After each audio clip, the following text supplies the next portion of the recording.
Bonjour à tous, on va donc faire le cours sur les tendinopathies de l'épaule, plus particulièrement de la coiffe de rotateur. Alors, il est bien évident que c'est un sujet qui est bien trop large pour être traité sur un seul cours magistral, mais on va essayer de brosser sur ce qui est éventuellement le plus fréquent en consultation, puisqu'on va voir principalement les tendinopathies inflammatoires et dégénératives. Puisque c'est vraiment, on va dire, la plus grande fréquence lors des consultations. Donc, dans les tendinopathies inflammatoires et dégénératives, c'était régulièrement ce qui était appelé les périarthrites scapulo-humérales il y a quelques années. Ça regroupe principalement les tendinopathies de coiffe non rompues, les tendinopathies de coiffe non rompues avec des signes de souffrance, quels qu'ils soient, que ce soit par exemple un encombrement sous-acromial par une calcification du lac, des géodes sur le footprint, signe d'une souffrance chronique, une ténosynovie de la longue portion du biceps. Bref, tous des signes de souffrance anatomique sans que la coiffe soit rompue. La famille des tendinopathies calcifiantes sur laquelle on ne va pas trop s'attarder. Les pathologies du biceps et bien entendu la famille des tendinopathies rompues par usure de coiffe. On n'évoquera pas, sinon ça rallonge trop le cours, les douleurs de Paul d'origine non tendineuse, névralgie cervico-brachiale, vasculaire, capsulite. Les maladies inflammatoires, bien qu'en consultation, c'est quelque chose qu'il faut brosser pour l'éliminer. On ne parlera pas non plus, parce que, à mon sens, ça doit faire l'objet d'un cours à part entière, des ruptures traumatiques de coiffe, sachant qu'il y a les traumatismes sans aucune lésion antérieure, qui sont souvent des traumatismes très violents chez des gens jeunes, en particulier du sous-scapulaire sur des mouvements d'hyperrotation qui s'apparentent un peu au mécanisme de rupture aussi du pectoral ou des mouvements excentriques, ou des ruptures traumatiques avec une petite usure préalable, mais dont le mécanisme principal reste quand même le traumatisme. Donc, dans l'inflammatoire et le dégénératif, on a toute la famille des tendinopathies non rompues de coiffe qui regroupe donc les tendinopathies sans anomalie anatomique, celles qui commencent à apporter des signes de souffrance, et les tendinopathies calcifiantes. Alors souvent, quand il y a des signes de souffrance, on est quand même sur des gens qui sont plutôt en deuxième partie de vie, c'est-à-dire au-delà de 45-50 ans. Il est assez rare de voir des calcifications du lac, par exemple, chez des gens de 30 ans. Il peut y avoir des malformations anatomiques réelles de l'acromion, mais c'est quand même pas le plus fréquent. Donc, je vous invite malgré tout, même si les recommandations sont un peu anciennes, il y a quand même une espèce de loi, entre guillemets, puisque les recommandations sont regroupées sur le site de l'HAS. Jusqu'à preuve du contraire, c'est quand même ça qui fait foi de recommandations professionnelles. Même s'il est bien évident qu'il y a une grosse évolutivité des connaissances et de la prise en charge, une grosse variabilité interchirurgien, interrégion et internation. Hein, on sait qu'il y a peu réellement de consensus, mais si consensus il doit y avoir, ce sont ceux-là. Et donc, c'est toujours pareil, quand on doit opposer une prise en charge qui serait discutable, il faut qu'on puisse s'appuyer sur des recommandations. Donc, sur les modalités de prise en charge d'une épaule douloureuse chronique non instable de l'adulte, si vous allez voir ça, alors vous voyez que ça a 15 ans, donc c'est quand même pas tout jeune, mais enfin c'est toujours en place. Il est clairement dit que le traitement médical doit être le principe de prise en charge. Qu'une indication chirurgicale chez un patient qui n'a pas de rupture de coiffe ne peut être proposée qu'éventuellement chez un patient d'âge mûr et uniquement après un échec validé du traitement médical, soit au moins 6 mois. Auquel cas, certains gestes comme l'acromioplastie, la section du lac, éventuellement un geste sur le biceps, sont annulés. Pour ce qui est de la calcification, la chirurgie est vraiment l'ultime recours. L'ensemble du traitement doit être fait avant. Vous avez tout ça. Jetez-y un coup d'œil. Ça prend 5 minutes. Et c'est toujours intéressant de savoir ce qui est marqué un peu dans la loi. Donc l'acromioplastie, si jamais on doit la réaliser, en fait, c'est pas vraiment une acromioplastie, c'est plutôt une régularisation du lac. Et on verra assez fréquemment, donc chez ces sujets d'asthme qui ont des tendinopathies de coiffe qui ne sont pas encore rompues, ces espèces d'encombrement sous-acromial où finalement c'est l'insertion inférieure et antérieure du lac qui se calcifie avec le temps. Et là, vous voyez parfaitement que on voit une limite de l'acromion natif et on voit toute cette calcification de l'insertion du lac. Et donc, on comprend très bien que mécaniquement, ça puisse être l'origine d'une souffrance tendineuse sous-jacente en lien avec un problème mécanique, alors qui sera du coup plutôt un problème mécanique que réellement un problème de conflit, puisque par définition, un conflit est, par définition, lié à un mouvement répétitif. Et donc, on peut avoir des gens qui sont retraités, donc qui n'ont plus vraiment de mouvements répétitifs, même s'ils font encore du sport et des choses comme ça, mais qui quand même ont des souffrances de la coiffe douloureuse à cause de ces encombrements sous-acromiales. Donc, techniquement, dans ces douleurs, la bursectomie, c'est-à-dire que si on choisit d'opérer chez ces gens, donc vous avez vu qu'on a parlé de l'acromioplastie et de retirer ce lac, il y a une bursectomie qui est de toute façon indispensable. Elle est également potentiellement thérapeutique. Alors ça, c'est un peu discuté, on ne va pas trop s'étendre là-dessus, savoir s'il y a des facteurs plutôt d'inflammatoire ou plutôt de cicatrisation là-dedans. Mais ce qui est sûr, c'est que pour voir ce que l'on fait, la bursectomie, elle est indispensable. Donc, ne serait-ce qu'à titre technique, il faut la faire. Ça permet de gagner du temps secondairement.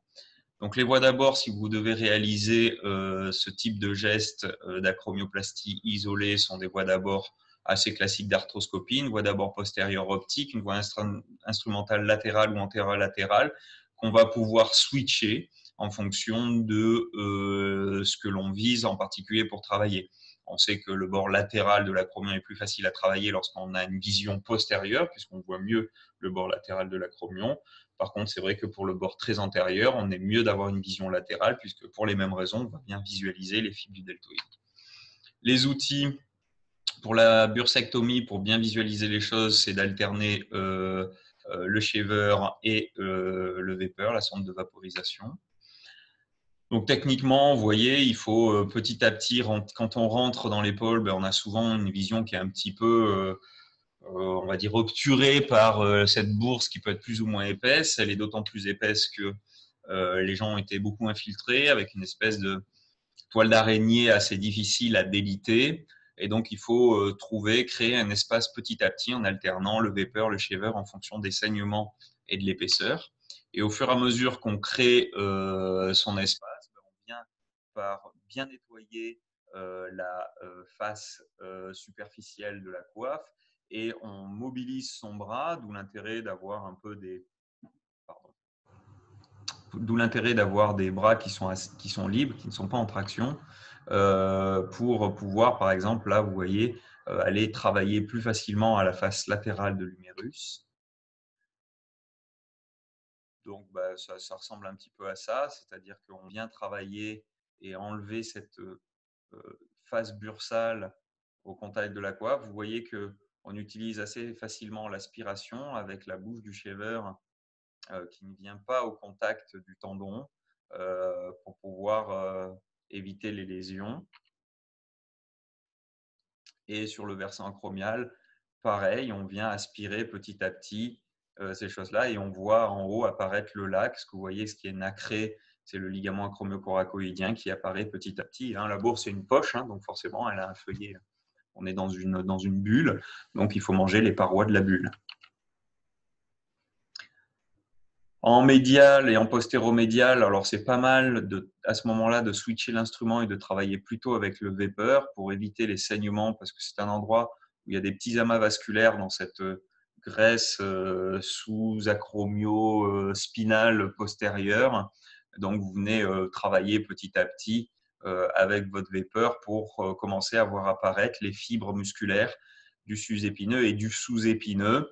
Alors, si vous faites une acromioplastie isolée, ce n'est pas forcément un geste indispensable d'aller bien visualiser ça. Par contre, si vous êtes dans une réparation de coiffe, vous ne pouvez pas vous en passer. Et enfin, en latéral, donc c'est ce qu'on disait tout à l'heure. Là, on voit la face superficielle de la coiffe des rotateurs qu'on a commencé à bien nettoyer.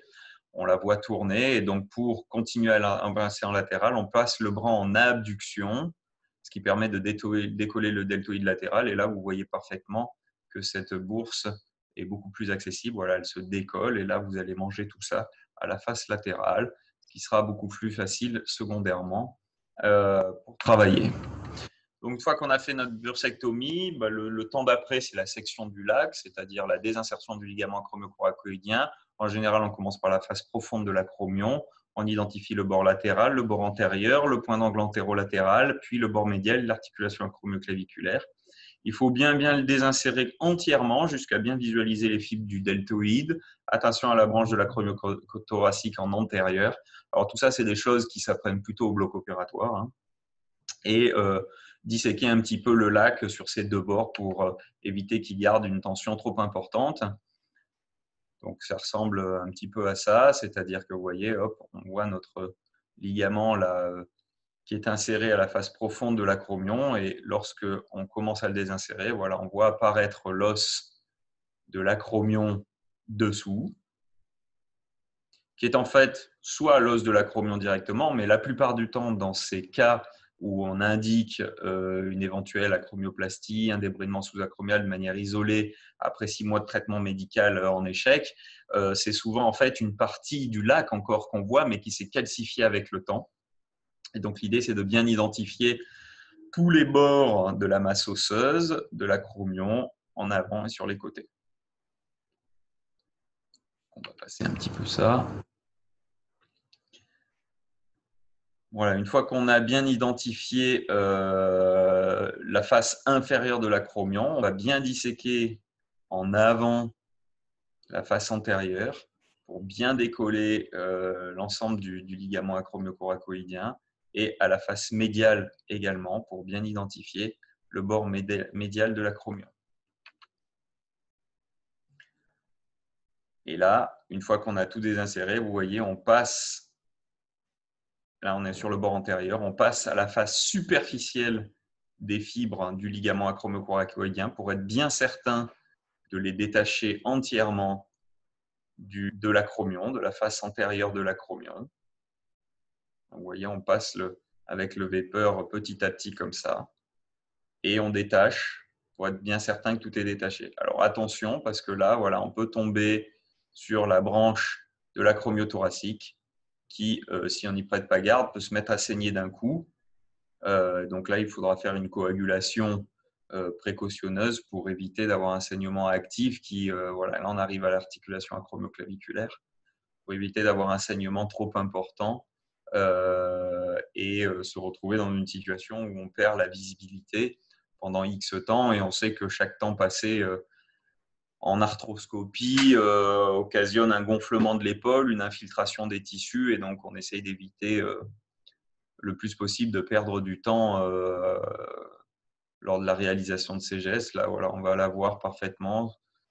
Voilà, cette petite branche, vous la voyez là, elle est pulsatile, hein, elle se gorge de sang.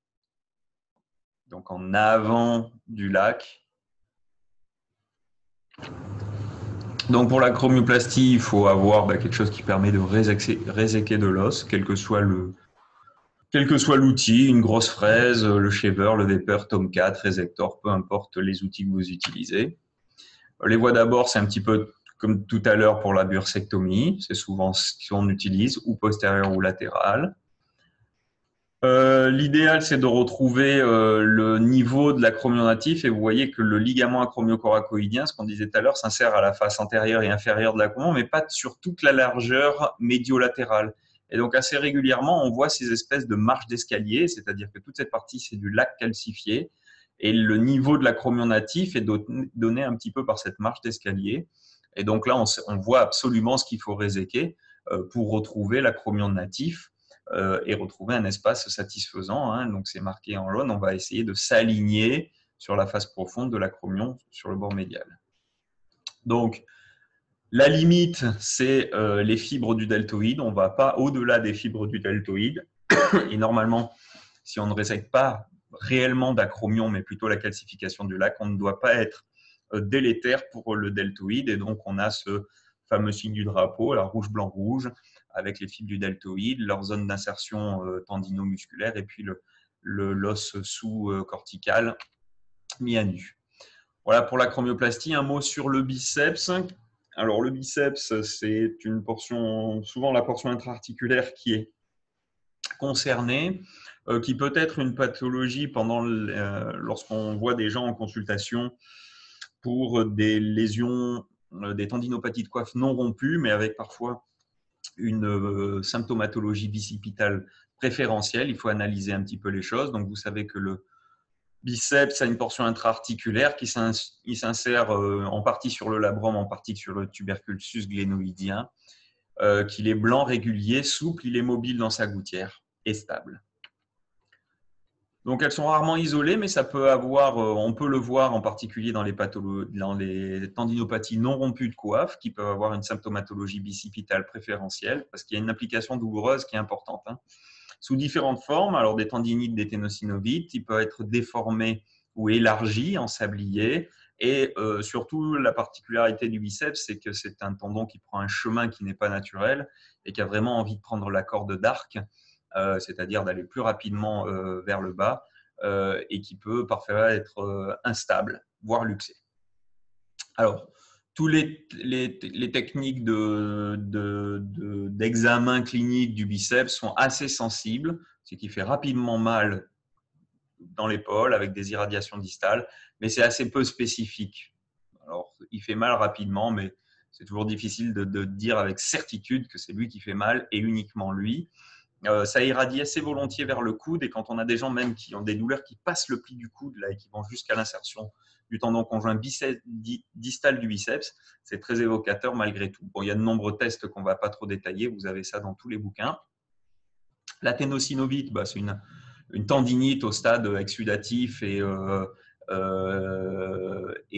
douloureux, et donc on a assez facilement sur l'IRM ces espèces de remplissage de la gaine du biceps, les gens décrivent assez facilement cette douleur antérieure. On peut retrouver ça le plus souvent dans des lésions un peu intra-articulaires type arthrose. Alors le biceps en sablier, c'est une entité décrite il y a quelques années par M. Boileau, qui donc est un élargissement de la portion intra-articulaire, qui non seulement limite la mobilité du biceps dans sa gaine, mais peut faire également un obstacle intra-articulaire, un encombrement. Et donc, on peut avoir ce signe d'une limitation passive et active à 140 d'élévation antérieure par encombrement intra-articulaire. L'arthrographie, c'est un examen qui est pas mal pour le biceps en sablier, parce qu'on arrive assez facilement à voir l'ombre du biceps qui donne un peu ces formes-là. Donc, regardez quand même les arthrographies, on a parfois des informations intéressantes.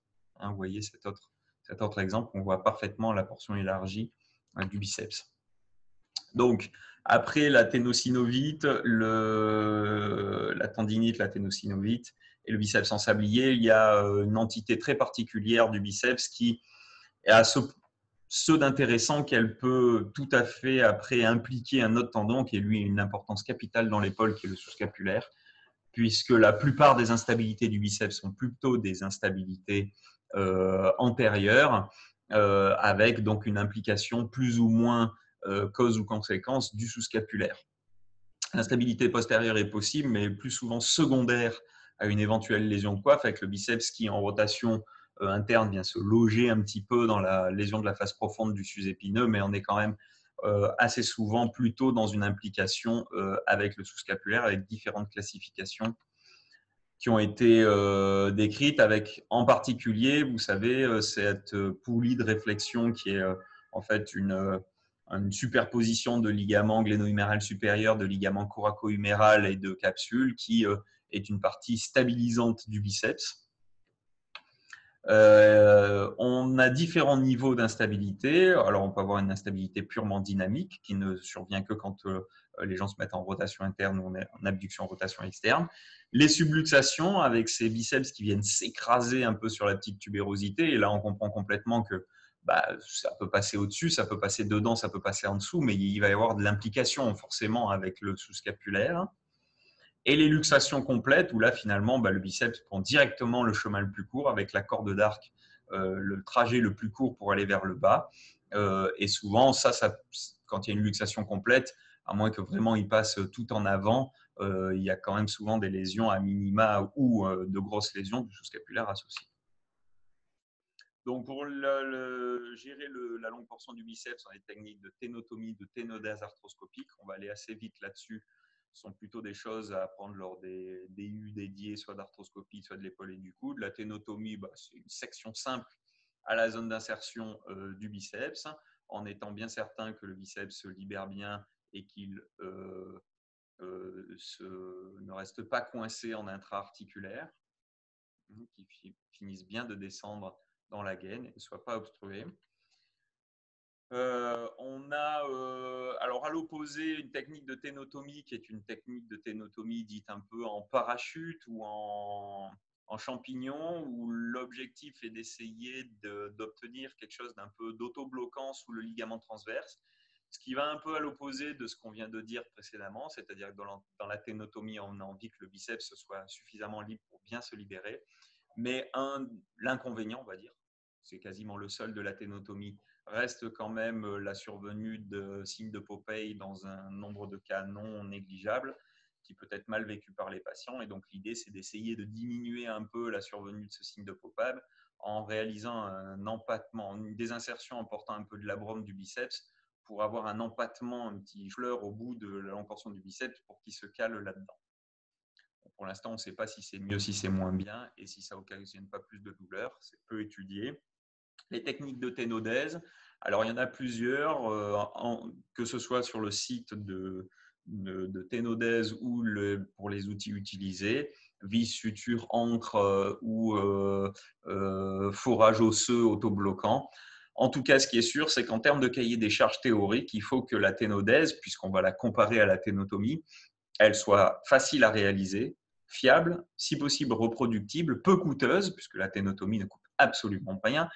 Elle n'est pas morbidité propre, c'est-à-dire que la réalisation de la ténodèse n'entraîne pas de complications qui soient liées à la ténodèse elle-même si possible, et que si jamais la ténodèse ne marche pas, le résultat soit identique à la ténotomie simple. Alors dans la réalité, on sait que ce cahier des charges théorique est pas entièrement respecté, puisque un échec de ténodèse va souvent moins bien qu'une ténotomie isolée, et qu'il peut y avoir des morbidités propres, en particulier lorsqu'on utilise des vis ou des encres qui peuvent migrer, et ainsi de suite. Donc le site de ténodèse, il peut être soit fait en intra-articulaire au sommet de la gouttière, soit après ouverture du ligament transverse en sous-deltoïdien antérieur dans la gouttière bicipitale sous la coulisse. Les moyens de fixation, il y en a plusieurs, des vis, des encrous dans l'os, on l'a déjà dit. La technique à la vis nécessite des étapes bien décrites qui, avec l'objectif d'enfouir un moignon tendineux dans une logette osseuse qui va être tenue par une vis d'interférence, un peu comme une ligamentoplastie de genou. Donc là, il faut ouvrir le ligament transverse, réaliser une ténotomie intra-articulaire préalable en attendant une stabilisation temporaire du biceps, en général avec une aiguille. Une fois qu'on a ouvert le ligament transverse, on va extérioriser le biceps, le préparer, le faufiler, pour justement préparer la zone qui va se retrouver en intra-osseux, réaliser un forage au niveau de la gouttière et introduire à l'aide de différentes sutures dans le forage le moignon de biceps préalablement faufilé, préparé. Attention de l'introduire sans twist du biceps et le bras, le coude en extension et en supination pour ne pas mettre trop de tension dans la ténodèse, ce qui crée des phénomènes douloureux. Et à l'aide de sutures guides, venir introduire la vis d'interférence pour stabiliser le biceps. Lorsqu'on utilise des encres, on peut utiliser une fixation au même endroit, sauf qu'au lieu de faire une logette osseuse, on va faire un avivement simple et venir plaquer le tendon contre l'os, ou alors en haut de la gouttière également, où on va utiliser un système de suture. Le plus souvent, ce qui est décrit, c'est du lasso loop, c'est-à-dire qu'on va passer une boucle dans le biceps ou autour du biceps et avec le brin venir stabiliser le biceps, comme ici, vous voyez, là c'est une boucle dans le biceps, on vient rechercher le brin et cette boucle va écraser l'épaisseur du biceps au contact de la gouttière qu'on aura préalablement avivée. Alors les résultats, il y a beaucoup d'études, certaines vont donner l'une en faveur de l'autre et ainsi de suite, mais globalement, quand on prend la majorité des études et des méta-analyses, sur la fonction, il y a peu de différence, sur les crampes également, sur la douleur également. La seule chose qui est plutôt en faveur de la ténotomie, c'est le Popeye. Et donc, c'est quelque chose qu'il faut avoir en tête pour choisir les patients chez qui on va réaliser une ténotomie ou une tynodèse. Par contre, pour le site de fixation, quitte à réaliser une ténodèse, vraisemblablement, on est mieux sous le ligament transverse qu'à l'entrée de la gouttière, des douleurs résiduelles un petit peu moins importantes et un taux de révision un petit peu moins important. Alors, c'est toujours pareil. Est-ce que l'ensemble des lésions du sous-scapulaire ont été également prises en compte? Il peut y avoir beaucoup de biais, mais en tout cas, c'est une information qui ressort un peu de la littérature. Donc, en gros, une fois qu'on a dit ça, on sait que la ténotomie, c'est ce qu'on va réaliser le plus souvent, qu'elle soit autostable ou pas. Et on va réaliser la ténodèse chez des gens chez qui le Popeye peut poser un problème. Chez qui ça peut poser un problème? Chez des gens plutôt secs, plutôt jeunes, où la dimension esthétique va avoir une importance, plutôt musculeux, c'est-à-dire où on va vraiment voir ce Popeye qui tombe. Voilà, c'est un argument qu'il faut mesurer et avoir en tête. Alors, tendinopathie calcifiante, on ne va pas trop s'attarder dessus. C'est une entité un petit peu à part. Je vous invite à regarder un peu ce qu'il y a là-dessus. Globalement, ce n'est pas une pathologie éminemment chirurgicale. D'ailleurs, c'est marqué dans les recommandations. C'est vraiment le stade ultime. Souvent, ça s'infile, ça peut se trituer, s'aspirer. Et puis, vraiment, quand rien ne marche, la chirurgie peut être de mise, sachant qu'il y a quand même 3 types, type A, type B, type C. Type C, il n'y a pas la place pour la chirurgie, c'est une diffusion de cristaux dans l'ensemble du tendon, donc il n'y a pas de cible particulière. Et il faut s'occuper des macrocalcifications. Il ne faut pas essayer d'enlever des calcifications de 1 mm qu'on peut voir parfois sur les échographies. Ce n'est pas la problématique. Donc, c'est une entité particulière qui mérite également de s'y intéresser.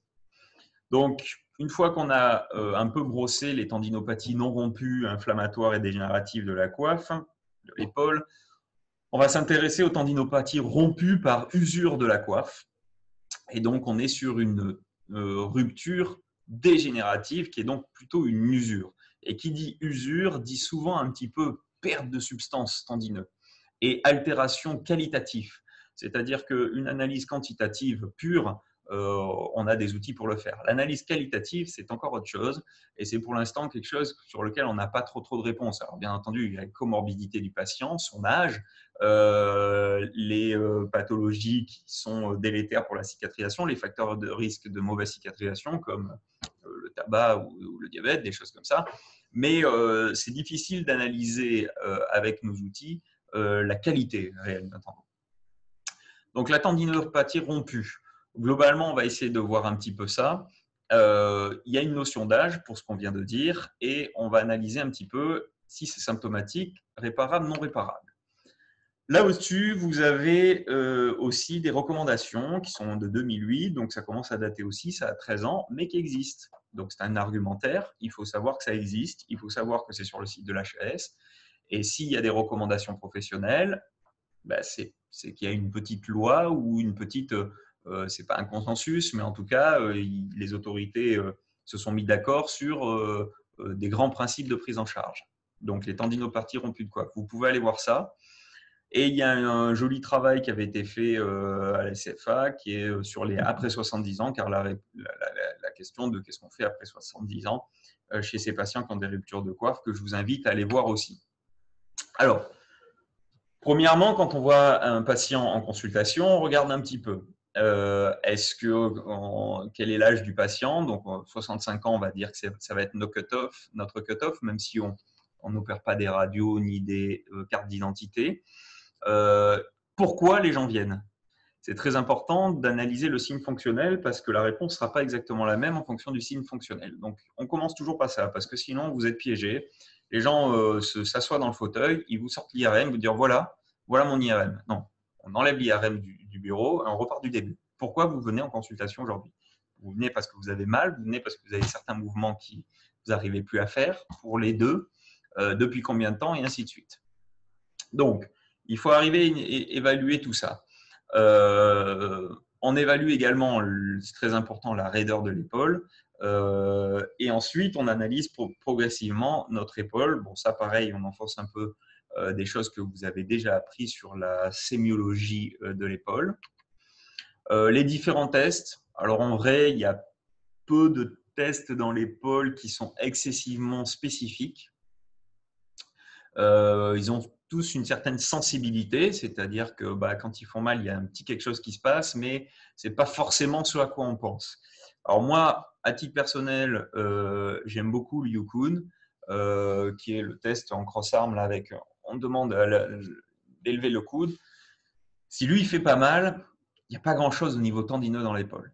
Il fait assez rapidement mal, sans que ça présage de qui va pas bien, sous-zep, sous-zep, sous-scap, biceps, cartilage, mais quand même, quand celui-là, il fait pas mal, il y a souvent quand même pas grand-chose dans l'épaule. Alors, c'est pas du tout scientifique, ce que je vous donne, c'est un retour personnel. Donc là, quand on suspecte quelque chose, on les teste tous, l'abduction, la rotation externe, la rotation interne, les amplitudes articulaires en passif et en actif, pour avoir un test un peu global.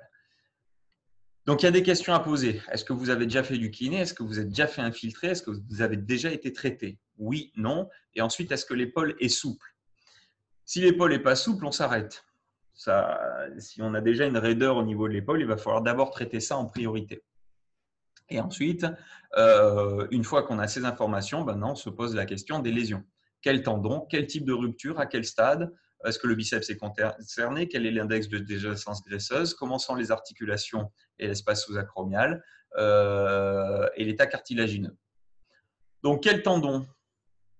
Déjà, la clinique peut nous orienter. Déficit en RE, déficit en RI, le job, la force en abduction, les rappels automatiques en rotation interne, les épaules pseudo-paralytiques. Donc déjà, l'examen clinique nous donne des prévisions un peu de ce qu'on peut s'attendre sur le tendon. Quand même, gardez en mémoire, et je vous invite à aller voir un petit peu ce papier qui est intéressant, sur la mémoire anatomique de la coiffe. Rappelez-vous que le coiffe des rotateurs, et en particulier le sus-épineux, a une insertion qui est assez petite et que c'est vraiment le sous-épineux qui prend la majorité de l'insertion sur la grosse tubérosité. C'est un travail qui est assez intéressant.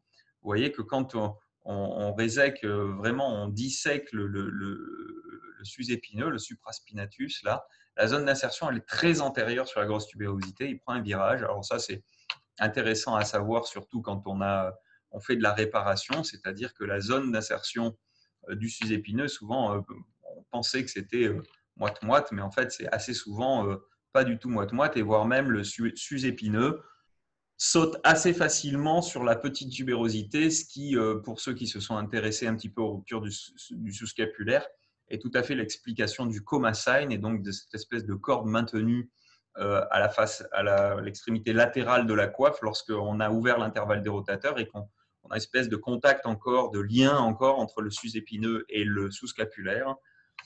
C'est en partie lié à cette explication. Donc, l'évaluation de la rupture ensuite. Donc, dans le plan coronal, c'est important. Vous avez le stade 1, stade 2, stade 3. C'est indicatif parce que vous voyez que, en fait, le stade 1, c'est une rupture distale, mais ça va quand même du bord latéral du footprint à la zone du cartilage. Que le niveau 2, ça va de la zone, c'est toute la zone de la tête finalement, parce que ça va de la zone du cartilage jusqu'au bord médial de la tête, et donc on n'est pas quand même dans le même type de rupture d'un bord à l'autre de l'intermédiaire. Et le stade 3 rétracté, c'est à la glène ou au-delà, en tout cas, de la tête humérale. Donc c'est plutôt à titre indicatif, ça. Il faudrait presque avoir des notions de longueur. Alors, il y en a dans la littérature. Et d'ailleurs, retenez quand même que le critère le plus péjoratif pour le succès ou pas de cicatrisation, c'est la taille de la rupture avant la réparation. On en reparlera après, mais disons que alors il y en a d'autres, évidemment, mais c'est le critère le plus péjoratif. En gros, plus la lésion est grosse, moins elle a de chances de cicatriser. Il faut bien analyser les choses aussi dans le plan sagittal. Alors ça a une importance, alors bien entendu, c'est une analyse des lésions, mais ça a une importance plutôt lorsqu'on se positionne sur les ruptures massives de coiffe des rotateurs, ou en tout cas des ruptures non réparables de coiffe des rotateurs, pour analyser ce que l'on peut faire ou ne pas faire en termes de traitement palliatif, et ainsi de suite. Donc cette classification de Collin avec voilà, tout ce qui concerne les ruptures antéro-sup, donc plus ou moins d'atteinte du sous-scapulaire. Type A, c'est le bord supérieur du sous-scapulaire. Type B, le sous-scapulaire est entièrement concerné avec le sus-épineux. Le type C, on a une extension antérieure et postérieure. Et le type D, c'est les ruptures de la coiffe postéro-supérieure, sus-ep, sous-ep, sus-ep, sous-ep, petit rond. Voilà, donc c'est important plutôt pour les ruptures massives de coiffe. L'infiltration graisseuse, ça c'est très important pour avoir également les critères de réparabilité de la coiffe. Donc vous le savez, 0, pas d'infiltration. Stade 1, des traces. Stade 2, on a encore plus de muscles de graisse. Stade 3, égalité graisse-muscle. Et stade 4, plus de graisse que de muscles. Stade 3 et 4, pas bon. Hein. Déjà, stade 2, on commence quand même un peu à hésiter, mais stade 3 et 4, pas bon. Donc, les contre-indications absolues qui nous arrêtent dans la proposition de réparation de coiffe, c'est une migration de la tête humérale qui a commencé déjà à s'ascensionner avec un espace sous-acromial inférieur à 6 mm, la présence d'arthrose, l'atrophie musculaire et la dégénérescence graisseuse stade 3 ou 4, qui est également le niveau de rupture qu'on avait dit, mais c'est toujours difficile de vraiment qualifier les coiffes non réparables. Ça diverge un peu en fonction des auteurs, mais globalement, c'est bien de retenir s'il y a 2 tendons concernés avec de la dégénérescence graisseuse à 3 ou 4 et éventuellement du stade 3 de rupture, associé plus ou moins à ces contre-indications de réparation. Parce que quand bien même on a des critères de petite ou limite de réparabilité de coiffe, il y a des fois il ne faut pas le faire.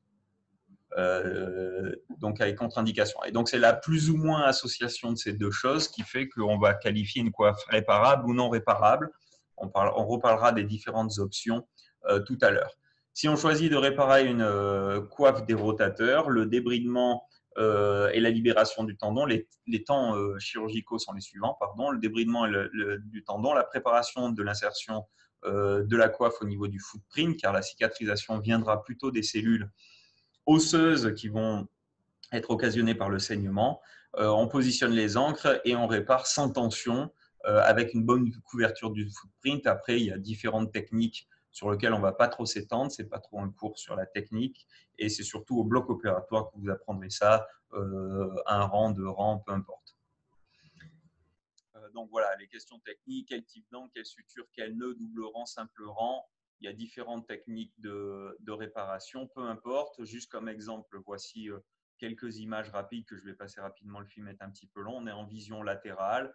Vous voyez une rupture de coiffe des rotateurs avec un tendon qui a été débridé, qui est assez souple, qui revient bien sur l'insertion du footprint. Et donc, qui peut petit à petit va être réparé avec des passages de suture qui progressivement vont permettre de ramener le tendon, de recouvrir et de fermer la coiffe des rotateurs en recouvrant la tête humérale. Alors, un mot des lésions partielles, parce que c'est des choses qui sont assez difficiles à appréhender. Vous avez des lésions de la face bursale, donc de la face superficielle, des lésions intratendineuses qui sont probablement les plus difficiles à prendre en charge, et des lésions de la face profonde. Donc, la face bursale, on a souvent, c'est plutôt la théorie extrinsèque, plutôt la théorie du conflit, c'est-à-dire de l'encombrement sous-acromial avec des lésions de fraying qui petit à petit, un peu comme un jean qui s'use, va créer des lésions qui vont s'agrandir liées au frottement. Les lésions de la face profonde qui sont plutôt des lésions qui s'accordent avec la théorie intrinsèque, donc plutôt la théorie vasculaire, en tout cas avasculaire ou mal vascularisée, ou de travail en cisaillement du sus-épineux et des lésions qui débutent toujours à cette même zone avasculaire de la face profonde de la coiffe de rotateur. Alors, que faire de ces lésions ? Il y a différentes techniques, acromioplastie, débridement plus ou moins acromioplastie, réparation du tendon. Pareil, ça fait l'objet de différents cours spécifiques dans les différents DU que je vous invite à retrouver. Globalement, il faut retenir que 50% d'épaisseur du tendon et si ça dépasse 1 cm et 2 cm en antéro-postérieur, il vaut mieux réparer. Alors, soit en réparant directement, soit en complétant la lésion et en la réparant secondairement. Alors, une coiffe de rotateur qu'on va réparer, est-ce que ça cicatrise ? Oui, ça cicatrise pas mal, mais pas toujours. Et il y a de nombreux facteurs prédictifs, ce qu'on disait tout à l'heure. Et vous voyez que la Softcote en 2015 avait revu un petit peu les choses.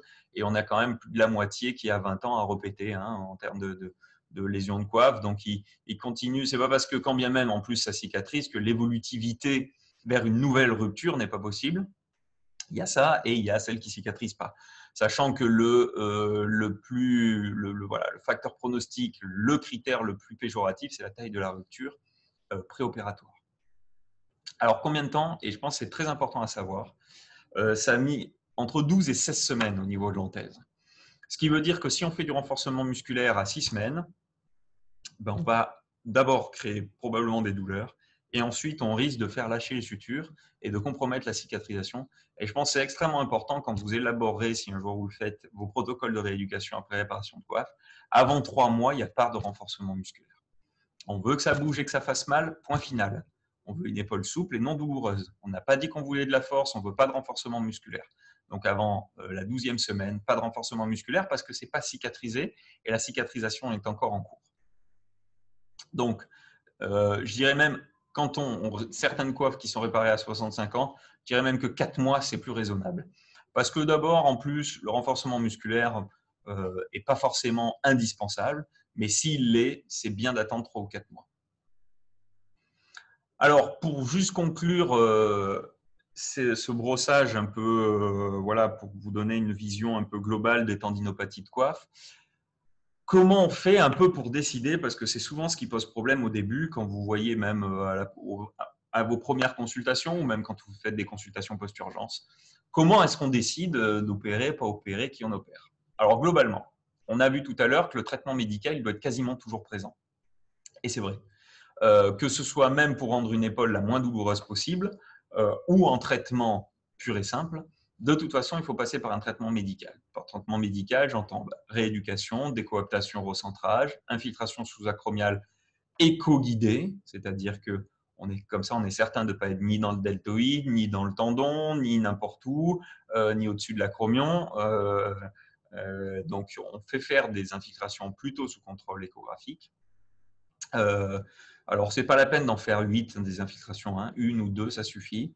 Donc, ce traitement médical, il est quasiment toujours à proposer. Maintenant, si on est face à un patient actif, j'entends encore dans sa vie professionnelle ou même sportif, qui a moins de 60-65 ans, qui a une lésion de coiffe, qui reste symptomatique malgré le traitement médical, avec des critères de réparabilité qu'on a vus tout à l'heure, donc dégénérescence graisseuse maîtrisée, coiffe non rétractée, pas d'arthrose, pas de migration de la tête humérale.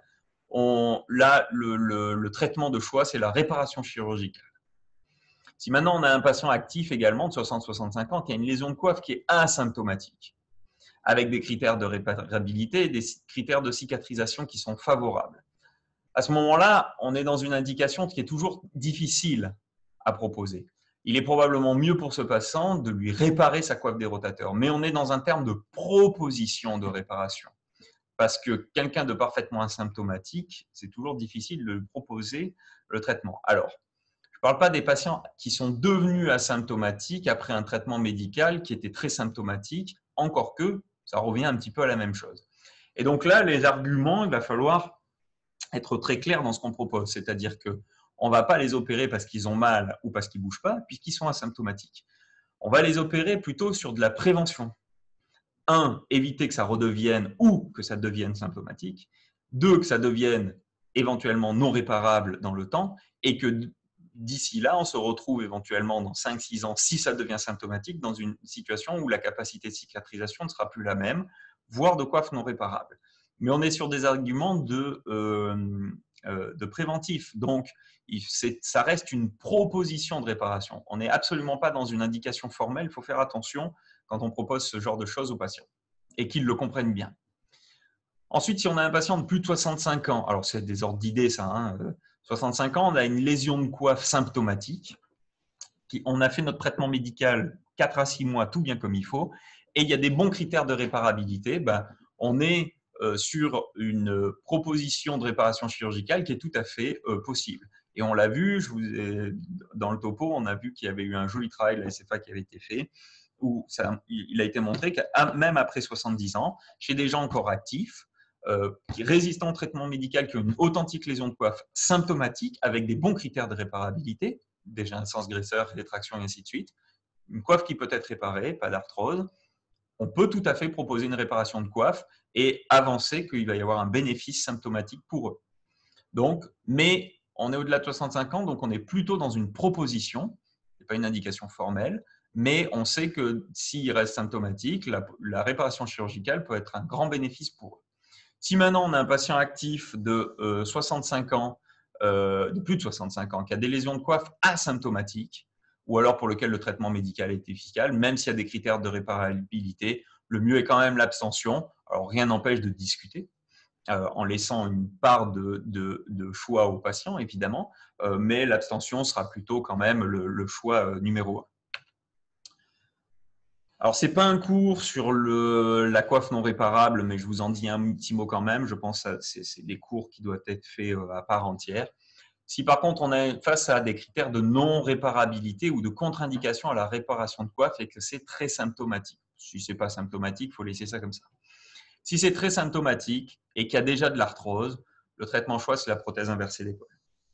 Si on a un patient de plus de 65 ans, même s'il n'a pas trop d'arthrose, qu'on a une coiffe non réparable très symptomatique, soit au niveau fonctionnel principalement, parce qu'au niveau de la douleur, ça peut se traiter en tant que tel, la prothèse inversée reste aussi également le choix.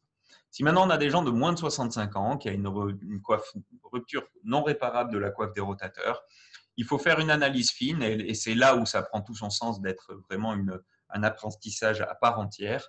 Il faut faire une analyse dans ce qu'on disait tout à l'heure. Est-ce que c'est une coiffe antérosup plutôt post-pérosup? Est-ce qu'il y a déjà une migration de la tête? Est-ce qu'on est pseudo-paralytique à l'examen clinique? Est-ce qu'il y a des comorbidités qui présagent que ça va mal cicatriser, diabète et ainsi de suite? Donc, faire tout un bilan. Et là, il y a différentes options. L'abstention, le débridement ou la ténotomie, la longue portion du biceps, les augmentations de tendons ou les ballons qui sont des traitements pour l'instant expérimentaux, l'ensemble des transferts, que ce soit le transfert du grand dorsal, du trapèze, du pectoral, qui sont des traitements engagés, les réparations partielles et la prothèse inversée. Vous allez me dire, bon, et si on est dans une situation dramatique, c'est-à-dire moins de 50 ans, non réparable, avec de l'arthrose, c'est-à-dire pour lequel la seule option serait une prothèse inversée, symptomatique, mais pour lequel on sait que la prothèse inversée, c'est quand même un traitement à risque en lien avec la durée de vie et les exigences fonctionnelles des gens jeunes. Bah là, on a plus beaucoup d'options, hein. Soit on fait rien, soit on débride un peu si la symptomatologie est essentiellement sur la douleur. Maintenant, si la symptomatologie est à la fois sur la douleur et la fonction, ben, il nous reste l'arthrodèse. Éventuellement, les prothèses inversées peuvent se voir éventuellement chez des gens jeunes où vraiment aucune autre solution et qui refuseraient absolument l'arthrodèse et qui voudraient absolument une prise en charge. Mais attention, il doit y avoir de grosses discussions sur ce type de patients. Voilà, merci à tous et on sera disponible sur la Classroom pour répondre aux questions sur